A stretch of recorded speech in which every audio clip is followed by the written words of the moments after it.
Jean-Louis Doumergue est un homme de cœur.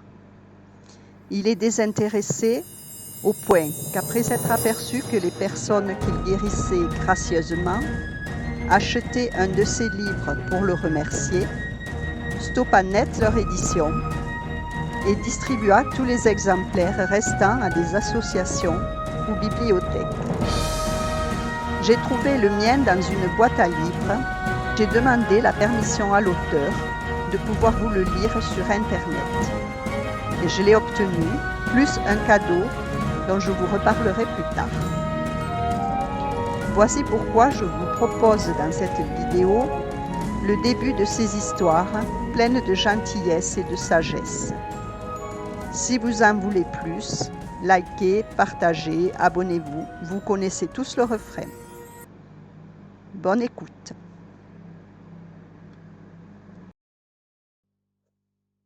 Le vent.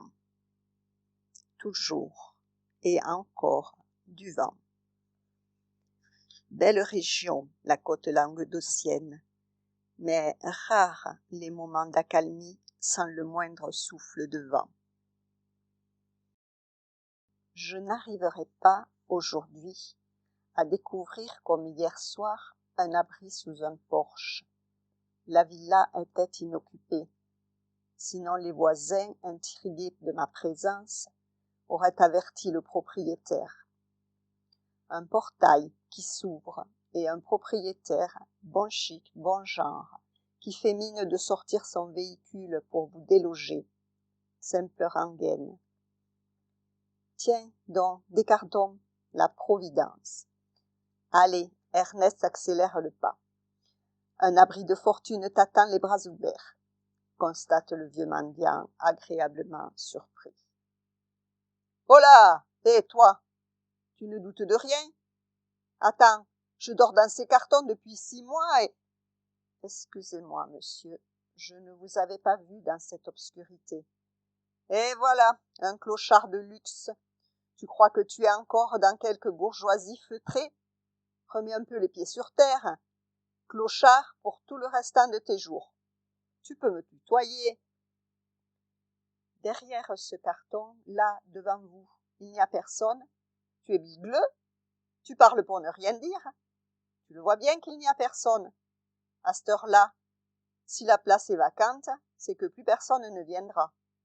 Puis-je m'installer et l'occuper? Tu peux faire ce que tu veux dans la mesure où tu me fous la paix et ne me dérange pas dans mon sommeil. Tu ronfles? Je ne pense pas. Cet emplacement était certainement occupé par une personne. Bien entendu, d'après la position des cartons bien rangés contre le mur. Mais plus de nouvelles depuis 2 mois. Il est mort, ou bien parti vers d'autres horizons. Je suis content, Alex, de cohabiter cette nuit avec toi. Mais, comment connais-tu mon prénom? Écrit derrière le carton, place réservée, merci, Alex. Avec un peu plus de perspicacité, j'aurais compris que la place était indisponible, si tu t'étais absenté. Perplexe, Alex se leva brutalement et regarda la face arrière du carton. Je croyais que j'étais devenu fou. Grâce à Dieu, il n'en est rien. Pourquoi as-tu délivré cette phrase qui correspond mot pour mot à l'inscription que je désire écrire et que j'écrirai dès que j'aurai mis la main sur un gros feutre noir indélébile? Transcendance, la divine clairvoyance. Celle qui vous apporte la clé de l'autre porte. Quelle autre porte? Dans tout l'univers est également sur cette terre, Alex, plusieurs mondes cohabitent. Enfin, plusieurs mondes, plusieurs dimensions, ou si tu veux, plusieurs états de conscience. Tu es surpris par mon affirmation anticipant un acte que tu voulais effectuer. De plus, ce n'est pas simplement l'acte qui s'est matérialisé devant mes yeux, mais bien la phrase que tu souhaitais écrire. Comment cela est-il possible? Je ne le sais même pas. Tous les jours que Dieu me permet d'arpenter le sol de cette terre sacrée, je découvre que des flashs de clairvoyance se manifestent chemin faisant. Tu es un devin? Le devin n'existe pas. L'humain peut disposer naturellement d'une clairvoyance, mais ne doit nullement apporter une quelconque connotation à ce don, car il n'est que la volonté du ciel. Le ciel voit au travers du clairvoyant et non le contraire. Certes, c'est par sa bouche que les phrases magiques sont véhiculées. Le clairvoyant ne maîtrise pas cette expression divine. Gare à l'abus. Elle peut se transformer par une absence de clairvoyance ou bien, lorsque le ciel veut rire un peu, laisser filtrer des messages erronés. Comment sais-tu tout cela? Tu parais afficher une certitude inflexible. Beaucoup d'expériences ont gravé à mon être quelques certitudes, qui ne sont bien entendu que des croyances personnelles. Mais, lorsque quelques expériences similaires viennent me se conjuguer, alors, permets-moi, Alex, de m'exprimer affirmativement. J'aime bien toutes ces choses-là, de voyance notamment. Les affirmations de voyants sont parfois particulièrement fondées, mais quelquefois c'est la bérésina. Très juste, Alex. J'ai pu le vérifier maintes et maintes fois. Pour différentes raisons, le clairvoyant peut s'inscrire dans un cheminement qui le détourne de la vérité de son cœur. Par exemple, lorsque les espèces sonnantes et trébuchantes tintent dans son écuelle, plus fort que son cœur dans sa poitrine, mais ce tintement n'a plus rien de divin. Alors, deux possibilités peuvent se dessiner, la perte du don ou bien quelques problématiques le jour du grand départ. Le terrien peut découvrir et activer la clé du ciel tout simplement. Pour cela, il doit déposer sa lourde armure. Une armure. Mais par exemple, pour moi, je ne possède rien, je n'ai pas de défense. Un simple couteau, oui, mais pas de défense. Alors parlez d'une armure. Simple comparatif pour illustrer mon exposé. L'armure, c'est la doublure épaisse et qui ne se laisse rien passer, rien arriver. Elle limite, noie dans la lie, ce qui s'invite dans toute vie. Explique, tu m'intéresses. Ok, mais avant cela, permets-moi de déposer ce carton avec les quelques journaux récupérés au gré de quelques bourrasques. Ce vent est parfois gênant. Désagréable, tu veux dire? Non, gênant, jusqu'à ce que l'on arrive à percevoir son utilité. Pour ma part, il m'aide à découvrir des choses, des objets que je n'aurais pas découverts. Par exemple, pour récupérer des sacs plastiques lorsque je suis en rupture, il me suffit de me diriger à l'opposé du vent, du nord, et les grillages sont mes amis. Il est fou. Tu es fou. Mais au fait, comment t'appelles-tu? Ernest. Oh là là, mais c'est un prénom de vieux. Ben, je ne suis pas très jeune. Voilà, prêt pour la nuit. Tu m'avais posé une question relative à la transcendance et je développais. L'humain n'est pas limité par cette armure comme pour lui interdire d'avoir accès à un autre monde. Il s'auto-limite. Il est par exemple dans la certitude quelquefois qu'il n'y a que lui, les petits oiseaux, comme le dit si bien l'expression populaire. Un jour, les données changent et un grand boum résonne dans sa tête, aussi violent qu'un coup de tonnerre dans la simultanéité de l'éclair. Plus de voitures rouges, plus de compagnons pour les chantiers, plus de peinture, de pots de peinture, de façades à rafraîchir. Ah, Roger, mais où est donc passée cette entreprise? Faillite? Ah bon? Lentement, Alex se leva.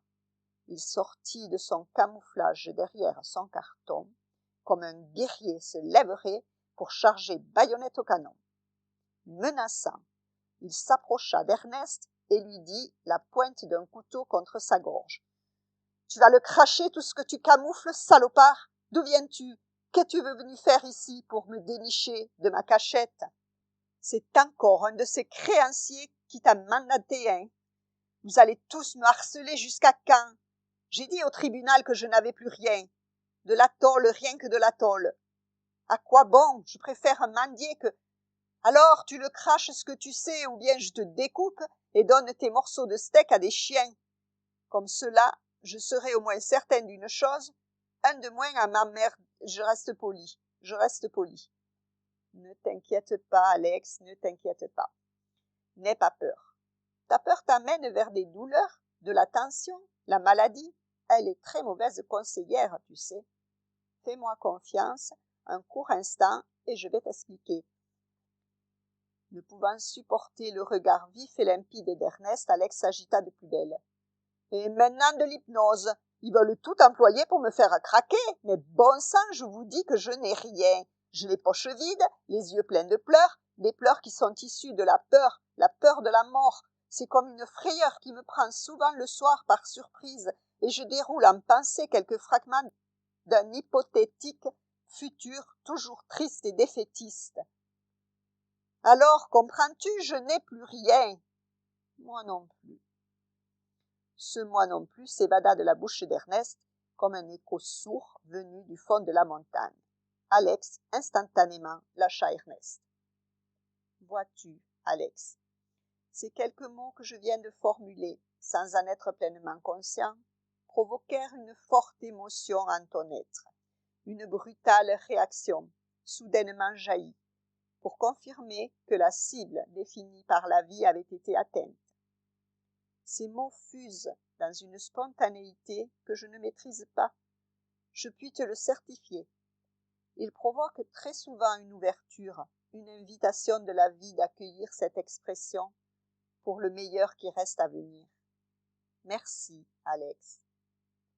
Je te le fais solennellement la promesse que lorsque je te quitterai, tu seras confiant en la vie, et même un début de ces éclairs magiques pourra également t'apporter un certain apaisement. Je ne comprends pas. Il y a seulement quelques instants, j'étais prêt à te frapper. Non, à me découper en tranches. Alex sourit. Je préfère te voir sourire plutôt que proférer de telles menaces qui ne reposent finalement sur rien du tout. Comment cela, sur rien du tout? Simplement sur des suppositions qui te conduisent dans la peur, la certitude d'un contexte, et tu bascules dans la dérive, cette incroyable démence qui mine ton être lorsqu'elle te happe. Souvent, très souvent, l'erreur est la finalité de cet insupportable jugement. Le jugement est la conséquence d'appréciations personnelles, du même perfectible, un cheminement pour comprendre et accepter la vie, puis grandir. Je n'ai pas emprunté un chemin facile. Tu as construit ton itinéraire, mais tu ne savais pas. Alors quelquefois, le délire de l'existence, l'oubli que nous devons cohabiter avec nos frères terriens, l'irrespect même, parfois, nous dirige vers une impasse. Et c'est l'erreur de parcours.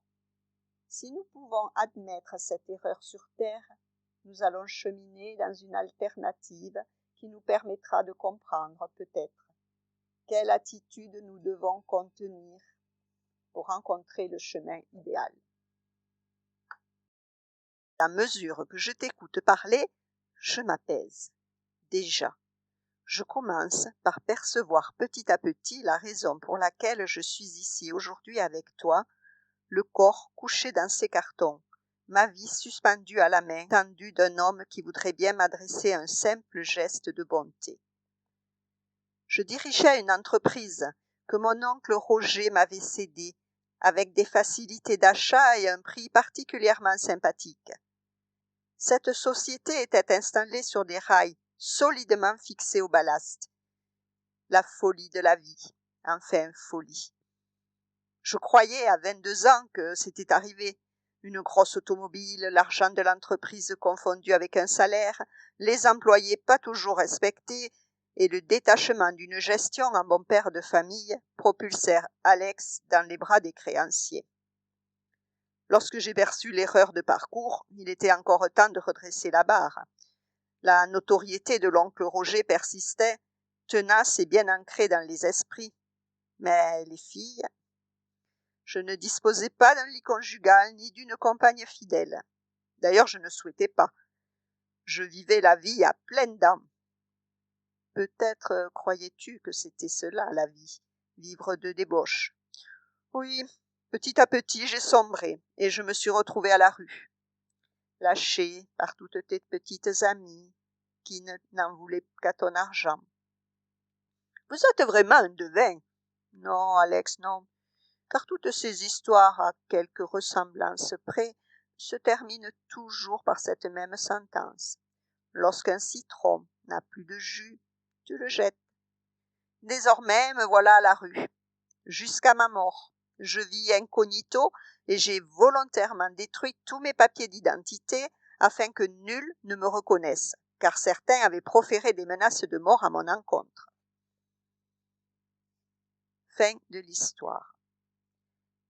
Ernest incite Alex à croire toujours en la vie. Les deux êtres s'installèrent dans des cartons, de simples cartons pour une nuit à la belle étoile. La nuit est très douce pour un soir d'hiver. La lune parade dans le ciel et éclaire la terre.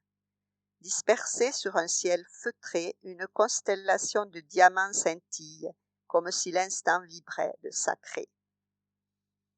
Le chant du coq. La lueur de l'aube teinte timidement la ligne d'horizon. De douces couleurs se faufilent et se mêlent aux ombres des arbres, encore habités par la nuit. La fraîcheur matinale, la rosée du matin et le vent très doux invitent une nouvelle fois Maître Soleil, l'astre de vie, à régner sur cette terre languedocienne. Autour des cartons, le monde s'éveille. Alex et Ernest savent qu'ils ne seront pas dérangés par les passants qui passent et repassent à leur côté sans même leur offrir un regard amical. Rien de tout cela. Ils sont les laissés pour compte, les rejetés de la vie. Ernest est debout le premier. Il range quelques affaires et se dirige, comme tous les matins, en quête d'une quelconque nourriture dans des poubelles, pas encore renversées par des chiens, avant la traditionnelle ronde des éboueurs. À quelques mètres de là, des conteneurs. Ernest soulève un des couvercles et de quelques sacs retire un morceau de sandwich, quelques feuilles de salade défraîchies et des restes de jambon blanc. Que dire des restes? 2 belles tranches, un peu moisies. Je gratterai, pensa Ernest. Sa maigre pitance rangée dans un sac plastique, un bruit, comme un froissement de papier, s'évade d'un des conteneurs. Certain de sa méprise, Ernest se dirige vers son repère lorsque ces bruits se manifestent une nouvelle fois, persistants. Ernest saisit le couvercle du conteneur et le soulève avec prudence. Bizarre, des feuilles de végétaux desséchés dans un conteneur? Ce n'est pas fréquent de découvrir pareil panorama. Les feuilles glissent les unes contre les autres, comme mues par une onde invisible. Ernest, surpris, écarte quelques végétaux. Un insupportable spectacle s'impose brutalement à ses yeux. Un nouveau-né, le cordon ombilical, simplement obturé par une épingle à linge, est allongé, là, sur un lit de feuilles desséchées. Pas même emmailloté, simplement protégé par une couverture de laine. Ernest saisit le nourrisson, qui se met à pleurer. Il vérifie autour de lui si une mère n'est pas en train d'observer, rongée de remords. Personne. Alex, ziote un peu la merveille que je viens de découvrir dans une poubelle. Alex se mit à pleurer et lui conta son histoire. Un enfant, issu d'une relation avec une compagne de passage, un accouchement avec les moyens du bord dans un hôtel, et un nouveau-né, abandonné, déposé sous un porche, au bon vouloir de la vie. Toute cette histoire, ce triste et continuel désespoir, ne constitue que des remords. Chaque jour s'affiche devant mes yeux cette honteuse scène de ma vie. Alex, c'est une aubaine. Sauve cet enfant. Je te laisse la paternité de tes actes. Réfléchis comment tu vas procéder pour le sauver. Il y a urgence. Mais je n'ai pas d'argent. Je ne peux l'élever. Je voudrais bien l'aider pour... Qui t'a parlé de l'élever? Tu ne disposes même pas de papier. Et ce n'est pas de cette façon qu'en France, les adoptions se concrétisent. Heureusement. Non, non. Allez.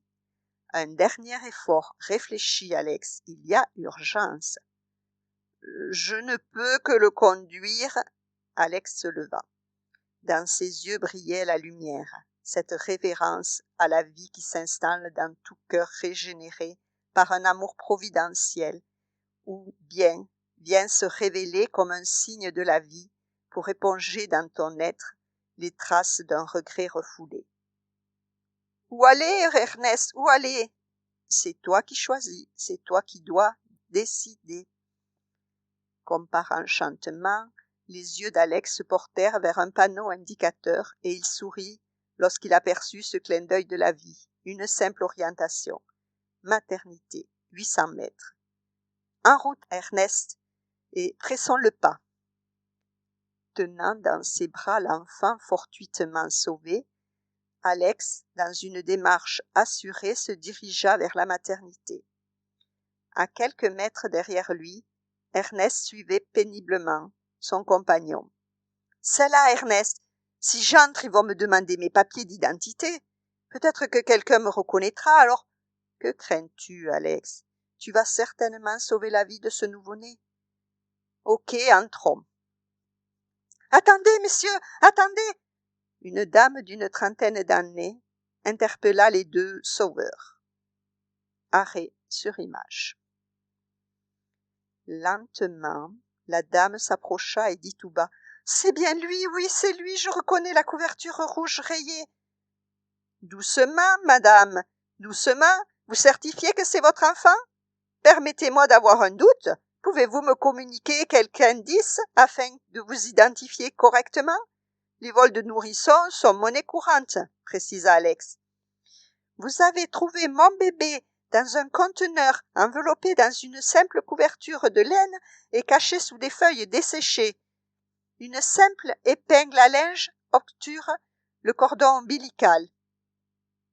Lorsque j'ai pris conscience de mon acte, je me suis dirigée un peu inquiète vers le conteneur. Avait-il cessé de vivre? Devais-je porter pour le restant de mes jours le lourd fardeau d'une criminelle? J'étais un peu rassurée lorsque j'ai constaté que le conteneur stationnait bien rangé. Ouf, je me suis dit, les éboueurs pas encore passés. J'ai lentement soulevé le couvercle et constaté que l'enfant n'était plus là. Immédiatement, j'ai pensé qu'avec un peu de chance, je pourrais rencontrer une personne qui le ramènerait à la maternité. J'étais prête à attendre nuit et jour devant les portes de cette maternité, tellement le remords me rongeait d'avoir accompli un tel acte. Merci, monsieur, je vais pouvoir le retrouver dans mes bras. Désormais, je suis là pour tout lui donner. L'abandonnant, je m'enchaînais à mon travers, découvrant l'envers d'un décor. Cet enfant ne méritait pas d'un tas d'ordures pour litière. Dès maintenant, je serai la maman qui veut se repentir, aimer cet être. Si son âme le désire, je l'adorerai comme le plus beau cadeau que la vie peut vous offrir. Un instant, cet enfant est votre enfant, c'est une certitude. Qui me prouve que vous n'allez pas l'abandonner dans quelques jours? Tout d'abord, je vais le confier à la maternité, si vous voulez bien me suivre. Alex était déterminé. Malgré un dernier geste attendrissant de la mère, il ne permit pas au bébé de s'ébattre à nouveau dans les bras maternels. Il entra dans la maternité, il confia l'enfant à une puéricultrice surprise de cette visite. La mère suivait Alex pas à pas. Ernest souriait, certain qu'Alex détachait de son être quelque entrave qui l'étouffait. Le service d'accueil procéda à l'enregistrement d'usage. « Vous êtes le père, monsieur ?»« Non, un simple cousin. Voilà la maman. » Alex et Ernest demeurèrent pendant toute la journée à l'extérieur de la clinique. Le directeur avait demandé que l'on dégage ces puanteurs qui ne sont que des vecteurs de maladie. Le soir venu, la mère apparut. Elle s'approcha des deux clochards, les remercia et leur dit « Tout va pour le mieux. Le bébé est en excellente santé. Il le garde encore quelques jours et dès demain je viendrai le retrouver. Il ne souhaitait pas que je demeure ce soir en sa compagnie. Pourquoi? Je trouve cela bizarre. Ou alors avait-il deviné? Enfin, soit, ainsi le veut la vie. Peut-être sont-ils interpellés par notre présence à tes côtés, conclut Ernest. Chaque matin, Alex était présent aux portes de la maternité. Il précisa à la maman avec des mots remplis de douceur: « Je suis son ange gardien, l'ange gardien de votre ange. »« Je comprends, c'est vous qui l'avez découvert dans le conteneur, alors... » »« Non, c'est Ernest, mon compagnon. Voyez, il m'accompagne chaque matin. Il est un peu pour moi aussi, mon ange gardien. J'ai décidé de lutter pour que cet enfant vive une vie comme tous les autres enfants et surtout ne soit pas une nouvelle fois abandonné.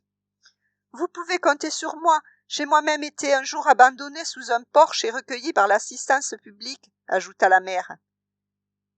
Alex était perdu dans cette mémoire, cette incursion du passé qui venait répandre dans toutes ses cellules. Un souvenir nauséabond. Peut-être avait-il devant lui la petite fille abandonnée sous un porche, il y a de cela une trentaine d'années. Il retrouva ses cartons, tout heureux d'avoir œuvré pour que vive la vie, et certain que son geste s'intégrait parfaitement dans un acte bienveillant. Autour de quelques cartons prêts à abriter deux mendiants, une complainte remplie d'amour commençait à naître. « Vois-tu, Alex, le chemin que nous empruntons n'est pas toujours facile, pas toujours rectiligne et souvent tortueux. Conserve toujours la certitude que si la vie t'accorde audience, en permettant jour après jour à tes cellules de se régénérer, c'est qu'il y a toujours une mission qui t'attend pour que vive la vie. Cet acte, cette spontanéité dans ton expression sont divins. C'est le reflet du désir de la vie, pour que dans tes veines s'écoule un sang nouveau. Tu viens de constater, d'entendre vibrer dans tout ton être un écho.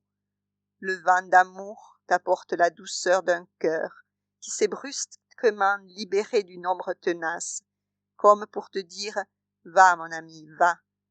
Rejoins cette rive où tu peux revivre, découvrant ainsi que dans cette vie, tu peux te couvrir de fleurs et t'offrir bien plus qu'un palais, l'amour et la paix. Va d'un pas léger, va. Merci, Ernest, de m'avoir permis de découvrir ce conte magique qui ne peut que m'autoriser à me fondre dans cette nouvelle existence.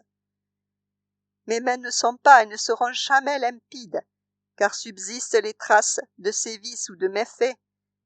Elles ont serré tant de mains, transportant souvent le mensonge, la trahison, la luxure.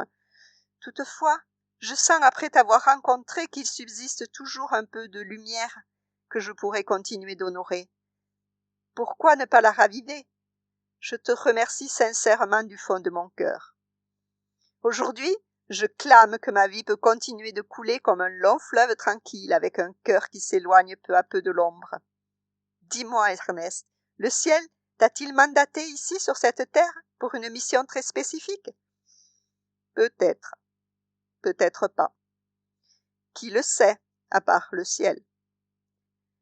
Je suis sincèrement conquis par une étrange sensation qui régulièrement vient s'inviter et berce mon âme de louanges. Un berger qui conduit un troupeau veille qu'aucune brebis ne s'égare tout au long du chemin. Si je suis ce berger, je conduirai le troupeau et aiderai tous les ovins à rejoindre les verts pâturages. Quant à moi, désormais, je suis titulaire d'une mission, veiller sur un enfant en observant, tel le vent d'amour, s'il est comblé par une mère certainement repentie. Tu sais, Ernest, je n'ai pas grand-chose à faire que de vérifier de jour en jour s'il est bercé par une mère qui lui offre tout son amour. Cet enfant grandira autour de l'oncle qui le guide sur cette terre. Chemin faisant, il découvrira que le monde n'est qu'un éternel mystère.